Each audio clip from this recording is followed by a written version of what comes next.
Railway sector के stocks में अगर आपने पैसा लगा रखा है, जरा आप इस वीडियो का ध्यान से देखिएगा, क्योंकि रेलवे सेक्टर के कुछ स्टॉक्स काफी दिनों से ऐसे सिग्नल दे रहे हैं कि शायद वो टॉप आउट कर रहे हैं। यानी कि उन स्टॉक्स के जो वैल्यूएशन है वो कहीं ना कहीं जस्टिफाइड नहीं है और वो स्टॉक्स जो है इस सेक्टर की डी रेटिंग कर सकते हैं। डी रेटिंग समझ रहे हैं? री रेटिंग तो बहुत अच्छी लगती है, री रेटिंग में पैसा बनता है, और जब डी रेटिंग होती है तो आप समझिए वहां पर जो है शेयर का प्राइस घटता है, और उस घटने में जो आपका बाइंग प्राइस है उससे लगातार शेयर घटता रहता है और आपका लॉस बढ़ता रहता है। और अगर बात करें सेक्टर लीडर की, उस सेक्टर का लीडर जब इस तरीके की परफॉर्मेंस दिखाने लगे जो जस्टिफाइड ना हो, या आप कह सकते हैं उसकी परफॉर्मेंस दिन पे दिन गिरने लगे, तो उस कंडीशन में पूरे सेक्टर का बैंड बच सकता है। वैसे अगर देखा जाए तो मैंने आप लोगों के साथ रेलवे सेक्टर को लेकर 1 महीने पहले वीडियो बनाया था, जब इनके शेयरों में जबरदस्त तेजी आई थी, और मैंने आपसे उस समय भी कहा था ऐसा लग रहा है कि रेलवे सेक्टर के कुछ स्टॉक्स टॉप आउट कर रहे हैं। जिस तरीके से उनके अंदर तेजी है और वैल्यूएशन उनके आसमान को छू रहे हैं, वो उनकी अर्निंग को या उनके वैल्यूएशन को जस्टिफाइड नहीं कर रहे हैं।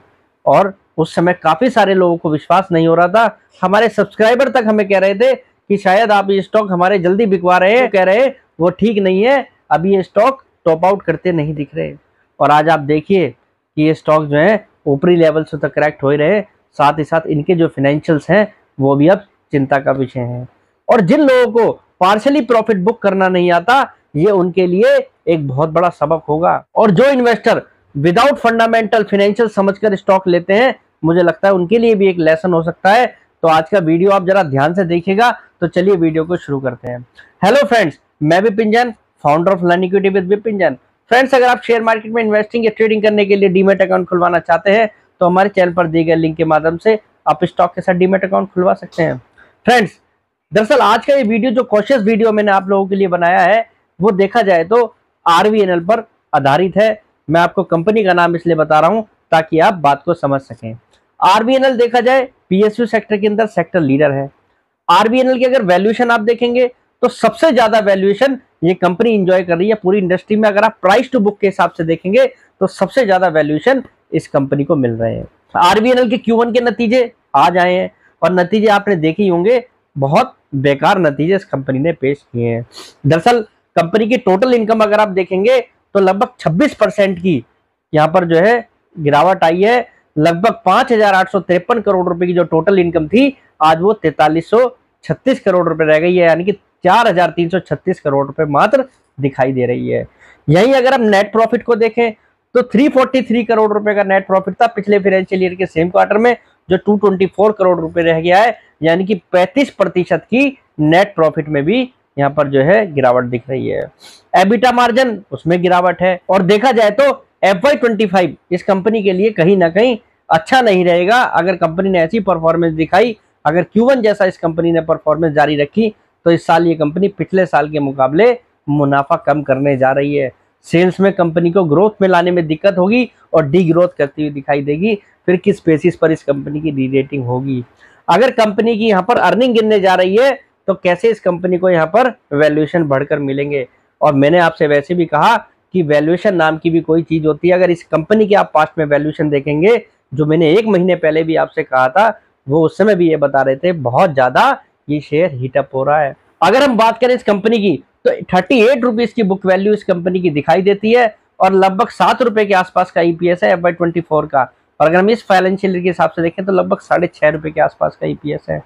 18 से 19% की ROE वाली कंपनी लगभग 650 रुपए के प्राइस पर, आप जानते हैं कितने के मल्टीपल पर थी? 18 के मल्टीपल पर ये कंपनी ट्रेड कर रही थी।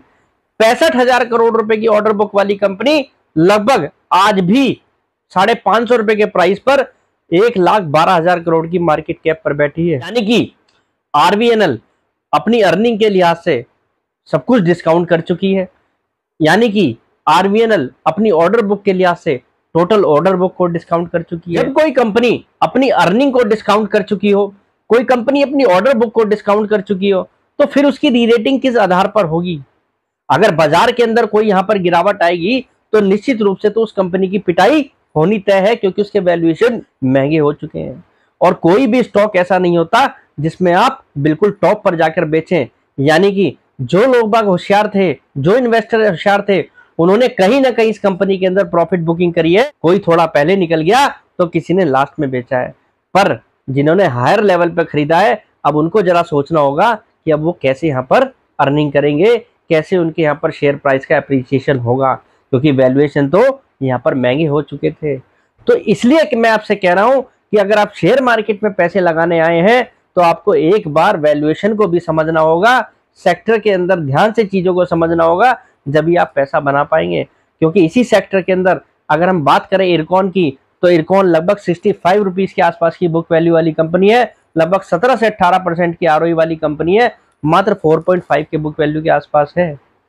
4.5 की बुक वैल्यू पे इरकॉन ट्रेड कर रहा है और आरबीएनएल 18 के मल्टीपल पे ट्रेड कर रहा है। किस आधार पर ये जस्टिफाइड है? जबकि आरओई के हिसाब से भी देखें तो आरबीएनएल की इनकम कोई इतनी बड़ी नहीं है कि वो इरकॉन को बीट कर रही हो। मात्र 2% का फर्क है इनकी आरओई में और वैल्यूएशन में दिन रात का अंतर है। तो किस आधार पर आरबीएनएल को जो वैल्यूएशन मिल रहे हैं वो जस्टिफाइड किए जा सकते हैं?